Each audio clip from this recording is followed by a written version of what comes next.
पद्मिनी एकादशी व्रत कथा। पद्मिनी एकादशी का महत्व।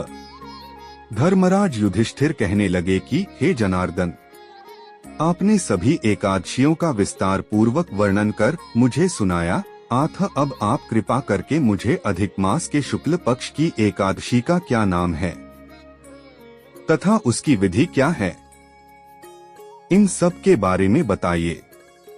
श्री भगवान बोले, हे राजन, अधिक मास में शुक्ल पक्ष में जो एकादशी आती है वह पद्मिनी कमला एकादशी कहलाती है। वैसे तो प्रत्येक वर्ष 24 एकादशियां होती हैं।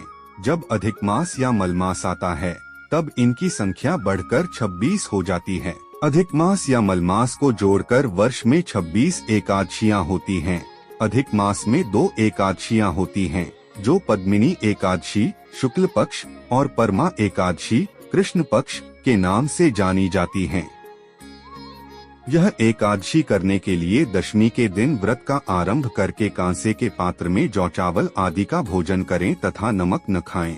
भूमि पर सोएं और ब्रह्मचर्य व्रत का पालन करें।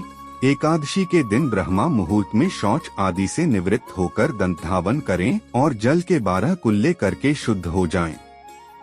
सूर्य उदय होने के पूर्व उत्तम तीर्थ में स्नान करने जाएं। इसमें गोबर, मिट्टी, तिल तथा कुशा व आंवले के चूर्ण से विधि पूर्वक स्नान करें। श्वेत वस्त्र धारण करके भगवान विष्णु के मंदिर जाकर पूजा अर्चना करें। भगवान कृष्ण बोले, पुरुषोत्तम मास में अनेक पुण्यों को देने वाली एकादशी का नाम पद्मिनी है। इसका व्रत करने पर मनुष्य कीर्ति प्राप्त करके बैकुंठ को जाता है, जो मनुष्यों के लिए भी दुर्लभ है।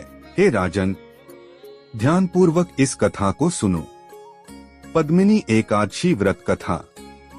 हे मुनिवर, पूर्व काल में त्रेयायुग में है नामक राजा के वंश में कृतवीर्य नाम का राजा महिष्मतीपुरी में राज्य करता था। उस राजा की 1000 परम प्रिय स्त्रियां थीं, परंतु उनमें से किसी को भी पुत्र नहीं था जो कि उनके राज्यभार को संभाल सके। देवता, पितृ, सिद्ध तथा अनेक चिकित्सकों आदि से राजा ने पुत्र प्राप्ति के लिए काफी प्रयत्न किए, लेकिन सब असफल रहे। तब राजा ने तपस्या करने का निश्चय किया। महाराज के साथ उनकी परम प्रिय रानी, जो इक्ष्वाकु वंश में उत्पन्न हुए राजा हरिश्चंद्र की पद्मिनी नाम वाली कन्या थीं, राजा के साथ वन में जाने को तैयार हो गई। दोनों अपने मंत्री को राज्यभार सौंपकर राजसी वेश त्याग कर गंधमादन पर्वत पर तपस्या करने चले गए। राजा ने उस पर्वत पर 10,000 वर्ष तक तप किया, परंतु फिर भी पुत्र प्राप्ति नहीं हुई। तब पतिव्रता रानी कमलनयनी पद्मिनी से अनुसूया ने कहा, 12 मास से अधिक महत्वपूर्ण मलमास होता है, जो 32 मास पश्चात आता है। उसमें द्वादशीयुक्त पद्मिनी शुक्ल पक्ष की एकादशी का जागरण समेत व्रत करने से तुम्हारी सारी मनोकामना पूर्ण होगी। इस व्रत के करने से भगवान तुम पर प्रसन्न होकर तुम्हें शीघ्र ही पुत्र देंगे। रानी पद्मिनी ने पुत्र प्राप्ति की इच्छा से एकादशी का व्रत किया। वह एकादशी को निराहार रहकर रात्रि जागरण करती।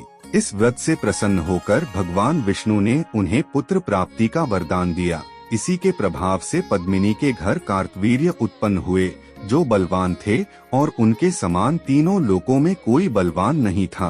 तीनों लोकों में भगवान के सिवा उनको जीतने का सामर्थ्य किसी में नहीं था। सोहे नारद, जिन मनुष्यों ने मलमास शुक्ल पक्ष एकादशी का व्रत किया है, जो संपूर्ण कथा को पढ़ते या सुनते हैं, वे भी यश के भागी होकर विष्णुलोक को प्राप्त होते हैं। जय श्री कृष्णा। वीडियो पसंद आया हो तो वीडियो को लाइक, सब्सक्राइब और शेयर जरूर करें। धन्यवाद।